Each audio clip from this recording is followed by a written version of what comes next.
નમસ્કાર દર્શક મિત્રો, હું નીતિન પટેલ. તમે જોઈ રહ્યા છો સમાચાર મેં આગળ ન્યૂઝ. હવે જોઈએ આજના સમાચાર. પાટણ શહેરના જયવીરનગર સોસાયટી વિસ્તારમાં સફાઈના પાઉચ વેચવાના બહાને આવેલા બે અજાણ્યા શખ્સો એક વૃદ્ધ મહિલાના સોનાના દાગીના સાફ કરી આપવાની લાલચ આપી છેતરપિંડી આચરી હોવાની ઘટના પ્રકાશમાં આવી છે. આ શખ્સોએ દાગીના સાફ કરવાના નામે કેમિકલનો ઉપયોગ કરી બંગડીઓમાંથી અડધાથી 1 તોલા જેટલું સોનું ઓગાળી લીધું હતું. આ મામલે પાટણ શહેર એ ડિવિઝન પોલીસ મથકે ફરિયાદ નોંધવામાં આવી છે. મહેસાણા નગરપાલિકાનો મહાનગરપાલિકામાં સમાવેશ થયા બાદ વિકાસની પ્રક્રિયા તેજ બની છે, પરંતુ આ વિકાસ હવે ખેડૂતો માટે મુસીબત સમાન સાબિત થઈ રહ્યો છે. શહેરના પૂર્વ વિસ્તારમાં આવેલા અને નવનિર્મિત મહાનગરપાલિકામાં ભળેલા નાનકડા ઉચરપી ગામના ખેડૂતોમાં વહીવટી તંત્રના રોડ પ્રોજેક્ટને લઈને ભારે આક્રોશ જોવા મળી રહ્યો છે. ગામની આસપાસ 1-2 નહીં પણ 5 જેટલા મોટા રોડ પસાર થવાના હોવાથી ખેડૂતોએ આગામી સ્થાનિક સ્વરાજ્યની ચૂંટણીનો બહિષ્કાર કરવાનો મક્કમ નિર્ણય કર્યો છે. મહેસાણા જિલ્લામાં સ્થાનિક સ્વરાજ્યની ચૂંટણીઓનો માહોલ ગરમાયો છે. જિલ્લા પંચાયત 10, તાલુકા પંચાયત 5, નગરપાલિકા અને નવરચિત મહેસાણા મહાનગરપાલિકા માટે આગામી 6 એપ્રિલથી ઉમેદવારી પત્રો ભરવાની પ્રક્રિયા શરૂ થવા જઈ રહી છે.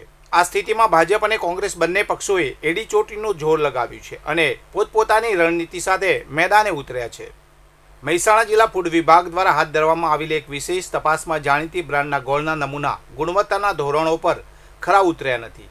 બજારમાં વેચાતી રસમલાઈ અને પોપટસાપ જેવી પ્રતિષ્ઠિત બ્રાન્ડના ગોળમાં સ્વાસ્થ્ય માટે હાનિકારક અને પ્રતિબંધિત સિન્થેટિક ફૂડ કલરની હાજરી મળી આવતા ખળભળાટ મચી ગયો છે. આ મામલે ફૂડ વિભાગે કડક વલણ અપનાવીને શહેરમાં આ બ્રાન્ડના ગોળનું વેચાણ કરતા 2 મુખ્ય ડિસ્ટ્રીબ્યુટર પેઢીઓ સામે કોર્ટ કાર્યવાહીની પ્રક્રિયા તેજ કરી છે.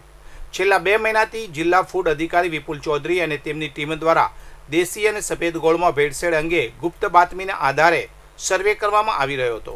આ તપાસના ભાગરૂપે દેદિયાસન જીઆઈડીસીમાં આવેલી હરિકૃષ્ણા માર્કેટિંગ અને માલગોડાઉન રોડ પર આવેલી પટેલ સતીશ કુમાર મોહનલાલની પેઢીમાં દરોડા પાડવામાં આવ્યા હતા. હરિકૃષ્ણા માર્કેટિંગમાંથી લેવાયેલા 6 નમૂના પૈકી 4 નમૂના અને રામકૃષ્ણ માર્કેટની પેઢીના 2 નમૂના લેબોરેટરી પરીક્ષણમાં નાપાસ જાહેર થયા છે. વિસનગરના કોસા ચોકડી નજીક એક્ટિવા ચાલકે અચાનક વળાંક લેતા બાઇક સાથે અકસ્માત થતા રહી ગયો હતો. આ બાબતે ઠપકો આપતા એક અજાણ્યા શખ્સે દંપતી પર હુમલો કર્યો હતો. લોખંડની ટોમી વડે પરિણીતાને ઈજા થતાં તેને સારવાર માટે સિવિલ હોસ્પિટલ ખસેડવામાં આવી છે. પતિની ફરિયાદને આધારે પોલીસે ગુનો નોંધી વધુ તપાસ હાથ ધરી છે. કડી તાલુકામાં માર્ગ અકસ્માતની એક ઘટના સામે આવી છે. કડી થોર રોડ પર સિંધવાઈ માતાના મંદિર નજીક કેનાલના ઢાળ પાસે એક 4-વ્હીલ કારે બાઇકને ટક્કર મારી હતી. આ અકસ્માતમાં બાઇક પર સવાર 2 સાઢુ ભાઈઓ પૈકી એકનું મૃત્યુ થયું છે, જ્યારે અન્ય એકને ગંભીર ઈજાઓ પહોંચી છે. આ મામલે કડી પોલીસ મથકમાં કાર ચાલક વિરુદ્ધ ગુનો નોંધવામાં આવ્યો છે. ગુજરાતની વિવિધ આરટીઓ કચેરીઓને બોમ્બથી ઉડાવી દેવાની ધમકી ભર્યા ઈમેલ મળ્યા છે. આ ઘટના બાદ પાટણ આરટીઓ કચેરી ખાતે તાત્કાલિક તકેદારીના પગલાં લેવામાં આવ્યા હતા. કચેરીને ખાલી કરાવીને પોલીસ દ્વારા સઘન તપાસ શરૂ કરવામાં આવી છે.